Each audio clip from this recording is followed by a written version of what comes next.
সকাল থেকে আসলে এত পরিমাণে বৃষ্টি হইতেছে, অজোর দ্বারা বৃষ্টি, আল্লাহর রহমতের বৃষ্টি।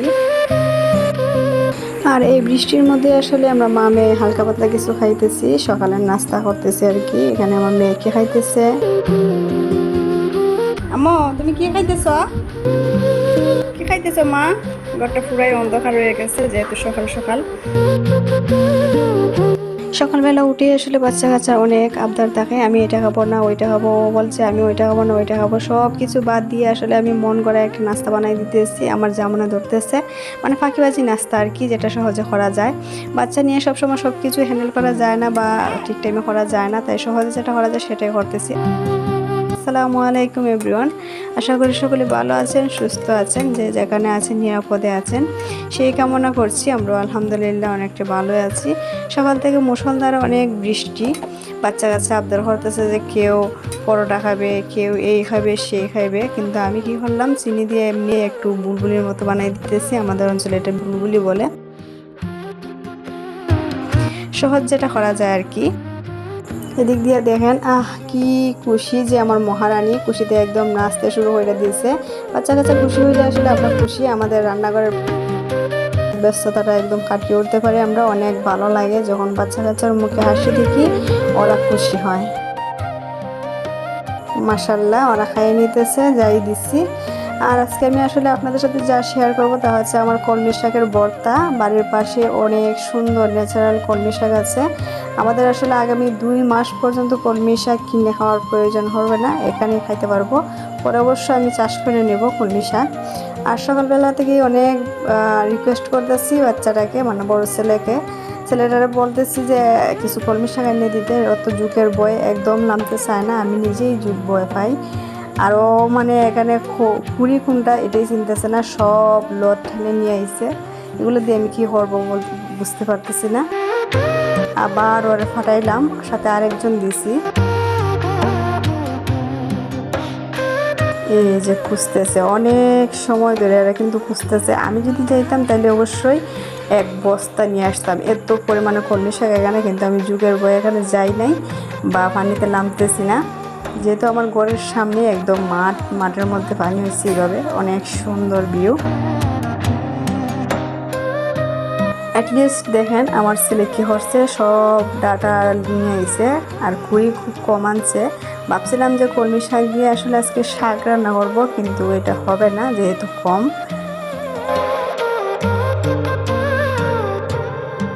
ভিডিওর এই পর্যায়ে এসে আপনাদের কাছে একটাই রিকোয়েস্ট করছি, আশা করছি আপনারা আমাদের ভিডিওটি পুরো লাইক দিয়ে আসলে কন্টিনিউ করবেন। আর ভিডিও শেষে একটা সুন্দর কমেন্ট করে যাবেন, ইনা বইকে আপনাদের কেমন লাগে জানিয়ে যাবেন। কারণ আপনারা হয়তো জানেন না যে একটা লাইক বা কমেন্ট আমাদেরকে কতটা উৎসাহ দেয়, আমাদের চ্যানেলটাকে কত দূর নিয়ে যেতে পারে। এখানে দেখেন 1 মুঠ হবে এই কলমি শাক নিয়ে আসছে। এগুলো দিয়ে তো আর শাক রান্না করা হবে না, তাই আমি আসলে ভর্তাই বানিয়ে নিব। ভর্তা প্রিয় মানুষ আমরা। শুরুতেই আসলে ভাতটা বসাই দিলাম। আর এখন আমি আসলে আমার পাকা গিন্নিকে রেখে আইছি অন্য জায়গায়, একটু সময় রিল্যাক্স মোডের দিকে কাজ করতে পারি কিনা, কতটুকু সময় থাকে। আর প্রথমে আসলে এই শাকগুলোকে, কলমি শাকগুলোকে খাইতে নিব, তারপরে সিদ্ধ বসাইবো আর কি। সিদ্ধ বলতে আমি পেঁয়াজ রসুন এগুলো দিয়েই সিদ্ধ বসাইবো, ভেজে নেব সরিষার তেল দিয়ে।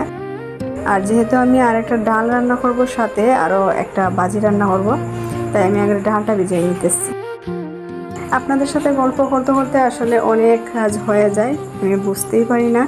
কিন্তু ইনার জন্য আসলে পারফেক্টলি ফুটেজগুলো তোলা হয় না বা তুলতে পারি না। যদি আমাদের ব্লগে বা ভিডিওতে কোনো ভুল হয় তাহলে অবশ্যই আপনারা ক্ষমা সুন্দর দৃষ্টিতে দেখবেন সবাই। এখন চলুন আমরা এটারে খেটে সেটে নেই, তারপরে রান্না করি।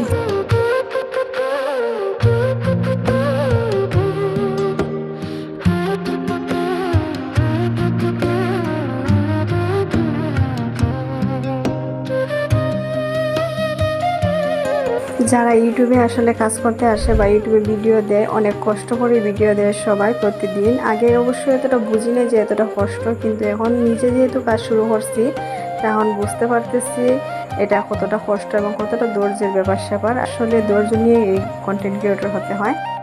আর আমি এই ধৈর্য নিতে একদম ইচ্ছুক। আমি যতক্ষণ সময় লাগে আপনাদের ভালোবাসা অর্জন করতে আমি সেই চেষ্টাই করব। একদিন হয়তো আপনারা আমাকে ভালো না বেসে পারবেন না, সেদিনের অপেক্ষায় আছি। সারাদিন 3টা বাচ্চা নিয়ে এত স্ট্রাগল করে এত দৌড়াদৌড়ি করার পরে রাত জেগে একদমই ইচ্ছে হয় না যে এডিট করি। যেহেতু আমি প্রতিদিন ভিডিও আপলোড করি তাই প্রতিদিনই আমার কাজগুলো থেকে যায়, রাত জেগে আমাকে করতে হয়, কারণ ইনার জন্য দিনের বেলা আর কিচ্ছু করা সম্ভব হয় না। তারপরেও কিন্তু আমি ভিডিওটা ফিনিশ লুক দিতে পারি না, ইনার বাবাই এটা ফিনিশিং করে এবং এটাকে আপলোড করে আর কি। যদি উনি আমাকে একটুটুকু হেল্প না করতো তাহলে হয়তো আমার প্রতিদিন ভিডিও আপলোড হতো না, আপনাদের কাছে আমি সব কিছু শেয়ার করতে পারতাম না। এখানে আমি আসলে কিছু পেঁয়াজ রসুন কাটার জন্য বসলাম আর কি। তাই বলছি, এখনও যারা আমাদের চ্যানেলে ভিডিও দেখতেছেন, আমার ভিডিওটি অলরেডি দেখতেছেন, তারা অবশ্যই আগে যদি লাইক দিয়ে না থাকেন তাহলে লাইক দিয়ে ভিডিওটি কন্টিনিউ করবেন এবং অনেক সুন্দর একটা কমেন্ট করে দিয়ে যাবেন। আর যারা মনে করেন গ্রাম্য জীবন দেখতে পছন্দ করেন, গ্রামীণ রান্নাবান্না দেখতে পছন্দ করেন এবং বিভিন্ন ধরনের গ্রামীণ ফুটের দৃশ্যগুলো আপনাদের কাছে ভালো লাগে, মনোরম দৃশ্যগুলো আমি তুলে ধরবো আস্তে আস্তে। সব কিছু আমাদের গ্রামীণ রান্নাবান্না সব কিছু আমি আপনাদেরকে দেখাবো, সব কিছু অল থাকবে। তবে এখন আমি ব্যস্ততার কারণে সব কিছু সুন্দরভাবে ফুটিয়ে তুলতে পারছি না, পরে অবশ্যই সুন্দরভাবে ভিডিও করব। আপনারা চাইলে আমাদের চ্যানেলটি অবশ্যই সাবস্ক্রাইব করে রাখতে পারেন। আর শুরুতে এখানে কিছু সরিষার তেল দিয়ে দিব ভর্তা করার জন্য। এখানে কিছু লাল মরিচ ভেজে নেব।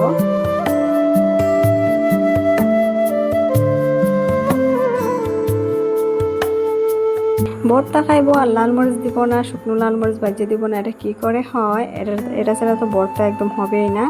আর যেহেতু আমি 3টা টাকি মাছ নিয়েছি ভর্তার মধ্যে দেওয়ার জন্য, এটারও একটু লবণ মরিচ দিয়া ভাজিয়ে নিব উল্টাইয়া পাল্টাইয়া।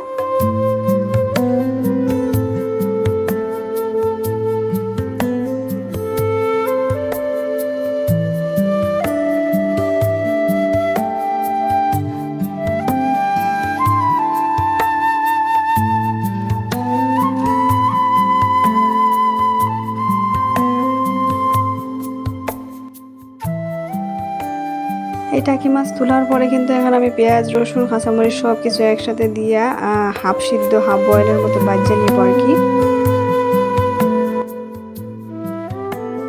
আমরা গ্রামের মানুষ এবং সাদামাটা জীবনযাপন আপনাদের সাথে শেয়ার করি। আর আশা করছি এই ভিডিওগুলো আপনাদের ভালো লাগবে। আমার তো সব সময় গ্রামীণ জীবন ভালো লাগে। আমি যখন শহরে থাকতাম তখন অবশ্যই আমি যখন ইউটিউব দেখতাম তখন আমি গ্রামীণ জীবনগুলোই দেখতাম। আমার কাছে অনেক ভালো লাগতো, যেহেতু আমি গ্রামের মেয়ে। আর ওনারা তো আমি একটু আগে ঘুম পাড়াইছিলাম, ভাবলাম যে দেখি একটু সময় ঘুমায় কিনা। এই যে এখনো হাঁ করতেছে, ওনার ঘুম এখনো শেষ হয় নাই, তারপরও চোখে ঘুম রাখতেই কিন্তু উঠতে যায়। কত রং যে করে আমার মাইয়ায়। আমার সংসারের সমস্ত চিন্তা যেন ওনার কাছে দিয়ে দিছি, কারণ উনি তো একদম ঘুমাইতেই পারে না সংসারের চিন্তায়। কি করব বলেন, 10 থেকে 15 মিনিট সময় ঘুমায়, বাকি সময়টা ওনার খুলে নিয়ে আপনাদের জন্য ভিডিও বানাই এবং রান্না করি। এখানে কিন্তু আমার এই পেঁয়াজ কুচি রসুন কুচি সব কিছু হাফ বয়েল হয়ে গেছে। এখন আমি কলমি শাকগুলো দিয়ে একটু নেড়ে চেড়ে একটু সময় নিয়ে এটার বাজিয়ে নিব। এই ভর্তাটা অবশ্যই আপনারা চেষ্টা করে দেখতে পারেন, অনেক মজা হয়, অনেক স্বাদ লাগে। আমি বললেই তো হবে না, আপনারা অবশ্যই চেষ্টা করলে এটা বুঝতে পারবেন কতটা স্বাদ হয়। যখন কলমি শাকের ডাঁটার মধ্যে খামন পড়ে তখন তো একদম জমে যায়। আমার বিশেষ করে ভালো লাগে, কার রুচি কেমন আমি জানি না। অঞ্চলভিত্তিক ভিন্ন ভিন্ন রান্না আসলে সবাই করে, আমার অঞ্চলে এরকম রান্নাবান্না হয়, আমি এটাই শেয়ার করি আপনাদের সাথে। এই পর্যায়ে এসে আমি একটা লেবুর টুকরা এখানে চুষে দিয়ে দিলাম, কারণ কলমি শাক বা যে কোনো শাক ভর্তা যে কোনো কিছুই করি না কেন আমি শেষে একটা লেবু দিয়ে দিই, এতে আমার অনেক ভালো লাগে। গ্রানটা অনেক সুন্দর হয় এবং বেশ ভালো লাগে আর কি, তাই আমি দিয়ে দিই। আপনারা চাইলে এটা বাদ দিয়ে দিতে পারেন। এটা একটু ঠাইলে নেব এবং আবার গুঁড়া দিয়ে আরেকটু সিদ্ধ করে নেব। এই দিক দিয়ে আমার ভাতটাও কিন্তু হয়ে গেছে।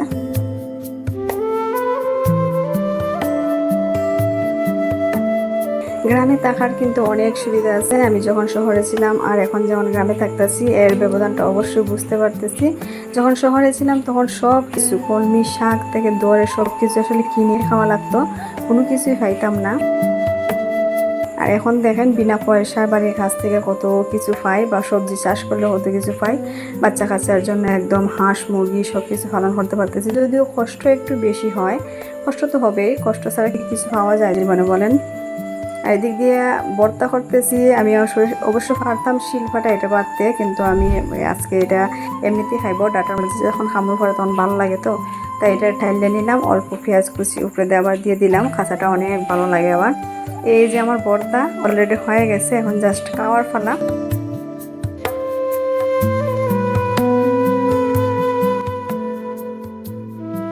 এদিক দিয়ে আসুন দেখে নিই যে আমাদের ইনায় বুড়ি কি করতেছে। পাকা গিন্নি, গিন্নি, ছোটো গিন্নি কি করতেছে রে? দেখছেন বিছনা ঝাড়ু দিয়ে দিতেছে। আপনাদের যদি কারো বিছনা ঝাড়ুদার লাগে তাহলে অবশ্যই আমাদেরকে নক দিবেন, আমরা ইনায় বুড়ি ফ্রি সার্ভিস দিয়ে দিবে আপনাদেরকে ভালোবেসে। সব সময় ওনার সব কিছুতে আসলে হাত লাগাইতে হয়। আমার সাথে সাথেই তো থাকে, 24 ঘন্টা আমার কাছে থাকে। তাই এই ফুটেজগুলো আসলে উঠে যায়, আমার কাছে ভালো লাগে বলে আপনাদের সাথে শেয়ার করি। আশা করছি বাচ্চাদের এই বিষয়গুলো আপনাদের অনেক ভালো লাগে। যাই হোক, আপনাদের সাথে গল্প করতে করতে আমার রান্না বান্না সব কিছুই কমপ্লিট, কিন্তু মেঘ বৃষ্টির কারণে ঘরের অবস্থা একদম খারাপ। আজকে আর ভিডিও লম্বা না করি, যে পর্যন্ত হয়েছে সেটুকুই থাকুক। দেখা হবে অবশ্যই আগামী ব্লগে। সে পর্যন্ত আপনারা সবাই ভালো থাকুন, সুস্থ থাকুন। আল্লাহ হাফেজ।